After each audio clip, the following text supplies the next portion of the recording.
யா இப்போ exercise 3.1ல ஃபிஃப்த்தில் first sum. இது ரொம்ப ஈஸி தான், பட் நல்லா கவனிங்க.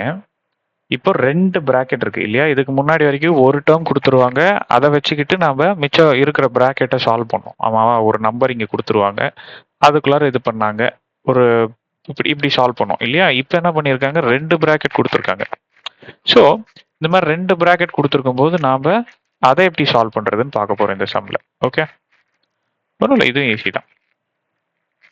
ஃபர்ஸ்ட் என்ன பண்ணுங்க, இந்த டேர்ம் எடுத்து இந்த பிராக்கெட்டை சால்வ் பண்ணுங்க. அடுத்தது இந்த டேர்ம் எடுத்து இந்த பிராக்கெட்டை சால்வ் பண்ணுங்க. பாரு, எடுத்து எப்படி எழுதுறேன் பாருங்க, கிளியரா நோட் பண்ணு. ஃபர்ஸ்ட் 2x எடுத்துக்கிட்டேன். அந்த பிராக்கெட் என்ன, 2x மைனஸ் 4. இதை சால்வ் பண்ணிட்டேன். கிளியரா இருக்கா? இப்போ இந்த பிளஸ் 3 எடுத்துக்கிட்டேன். இப்போ இந்த பிளஸ் 3 எடுத்துக்கிட்டு 2x மைனஸ் 4 சால்வ் பண்றேன். புரியுதா?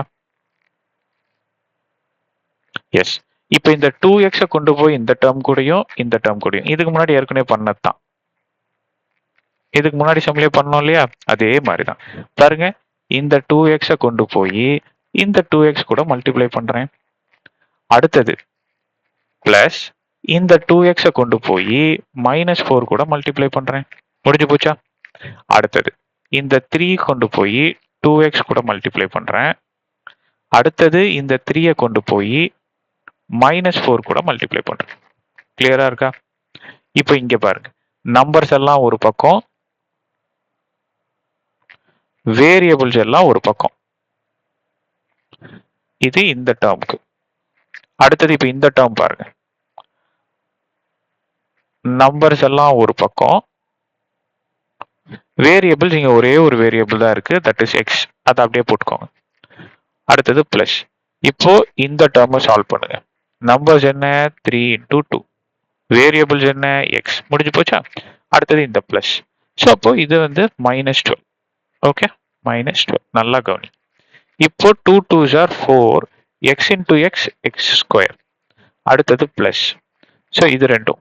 ஸோ மைனஸ் 8, இந்த எக்ஸ்னா மைனஸ் 8x, அவ்வளோதான். Plus 3 2s are 6x.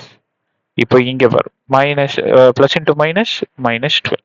இப்போ இங்க பாருங்க, ரெண்டு சைன் இருக்கா? ஸோ அதை எப்படி எழுதிக்கலாம், 4x square minus 8x plus 6x minus 12. இப்போ நல்லா கவனிங்க, இங்க பாருங்க, ரெண்டுமே லைக் டேர்ம்ஸ்ல இருக்கு. லைக் டேர்ம்ஸ்னா என்ன, இங்க பாரு, இதை தனியா எடுத்து எழுதுறேன் பாருங்க. Minus 8x minus 6x. இப்போ இங்க பாருங்க, இந்த எக்ஸ் இருக்குல்ல, இங்கேயும் எக்ஸ் தான் இருக்கு, இங்கேயும் எக்ஸ் தான் இருக்கு. இப்படி இருந்ததுன்னா நான் அது என்னன்னு சொல்லுவேன் அப்படின்னா லைக் டேர்ம்ஸ் அப்படின்னு சொல்லுவேன். ஒரு ஈக்குவேஷன் கடைசியா நீங்க எழுதும் போது லைக் டேர்ம்ஸ் இருந்தா அதை நீங்க சால்வ் பண்ணி தான் விடணும். ஓகேவா? ஏதாவது ஒரு டேர்ம் தான் இருக்கணும், 2 எக்ஸை வச்சுக்கிட்டு இருக்கக்கூடாது. அப்படி இருந்தா அதை சால்வ் பண்ணணும். எப்படி சால்வ் பண்றது? சரி, எக்ஸ் 6xக்கு முன்னாடி பிளஸ் இருக்கு, எப்படி சால்வ் பண்றது? ஸோ இதை நான் சப்ட்ராக்ட் பண்ணணும். சப்ட்ராக்ட் எப்படி சப்ட்ராக்ட் பண்ணணும்னு கண்டுபிடிச்சேன். மைனஸ் இன்டூ பிளஸ் என்ன, மைனஸ். ஸோ அப்போ அதை நான் மைனஸ் பண்ணணும். பெரிய நம்பர்ல இருக்க சைன் என்ன, மைனஸ். பெரிய நம்பர் இது 8, 8க்கு முன்னாடி என்ன சைன் இருக்கு, மைனஸ் இருக்கு. ஸோ அதை மைனஸ். ஸோ 8ல 6 போச்சுன்னா 2.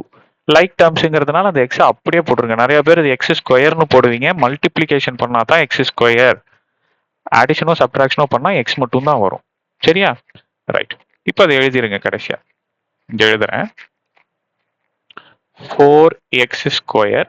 ஸோ இதை ரெண்டுத்தையும் நான் சால்வ் பண்ணி எனக்கு என்ன ஆன்சர் கிடைச்சது, மைனஸ் 2x. கடைசியா என்ன நம்பர் இருக்கு, மைனஸ் 12. ஸோ எப்பெல்லாம் இந்த சைனை பத்தி ஹேண்டில் பண்றீங்களோ, இங்க பாரு, இந்த மாதிரி எழுதும் போது மட்டும் ரொம்ப கிளியரா கொஞ்சம் யோசிச்சு போடுங்க. ஓகேவா? தேங்க்யூ.